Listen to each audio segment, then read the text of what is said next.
2026-এ আপনাকে স্বাগতম। এই যে একটা বছর, গোটা একটা বছর চলে গেল।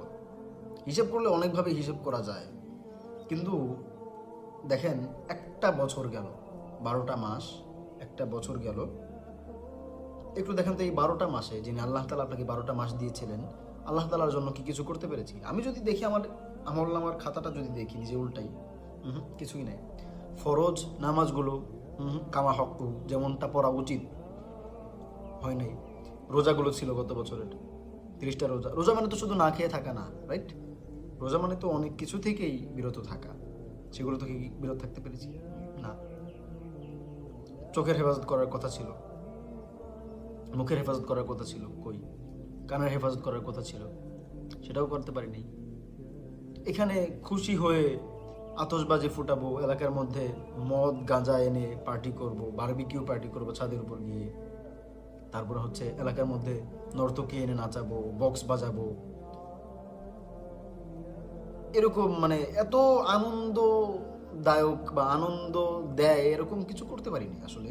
যা করছি আল্লাহ তালা নারাজ হন, আল্লাহ তালা গুনাহ দেন, এমন কাজই শুধু করছি। নিজেকে একটু প্রশ্ন করি আমরা, রাইট ওর রং? মানে যা করছি আল্লাহ তালার বিপক্ষে করেছি। আল্লাহ তালা যেটা আদেশ করেছিলেন আদেশ অমান্য করেছি, যেটা নিষেধ করেছিলেন সেটাই করেছি। আবার বছর শেষ হয়েছে, এখন খুশিতে আমরা আতশবাজি ফুটাচ্ছি এবং প্রাণ নাশ করছি।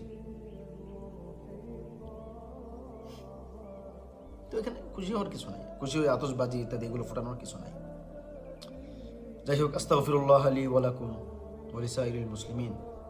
আমি নিজে ইস্তিগফার পড়ছি, আপনাদের জন্য পড়ছি। আল্লাহ আপনাদেরকে, আমাদের সবাইকে ক্ষমা করে দেন, এবং যারা এই ভিডিও দেখছেন এবং যাদের কাছে পৌঁছাবেন আপনারা ভিডিও, তাদেরকে আল্লাহ ক্ষমা করে দেন, এবং আগামীর পথ চলা এবং এই যে 2026-এর পথ চলা আল্লাহ তাআলা সহজ করে দেন, এবং আল্লাহ তাআলার হুকুম অনুযায়ী যেন চলতে পারি আমরা। আল্লাহ তাআলা যে সকল আদেশ করেছেন সেই আদেশগুলো যেন মানতে পারি। আল্লাহ তাআলা যে জিনিস থেকে নিষেধ করেছেন সেগুলো থেকে যেন দূরে থাকতে পারি। আল্লাহ তাআলা তৌফিক দেন। এই জন্য এই যে আদেশগুলো মানা এবং নিষেধ থেকে দূরে থাকা, এজন্য মারাত্মক এবং অনেক হেভি কোয়ালিটির ইমানের প্রয়োজন। সেই ইমান আল্লাহ তাআলা আমাদেরকে দান করেন। ওয়া মা আলাইনা ইল্লাল বালাগ। আসসালামু আলাইকুম ওয়া রাহমাতুল্লাহ। ভিডিওটা মন দিয়ে শোনার জন্য ধন্যবাদ। ভালো লাগলে লাইক দিন, শেয়ার করুন, আর এমন ইসলামিক কথা পেতে সাবস্ক্রাইব করুন। আল্লাহ হাফেজ।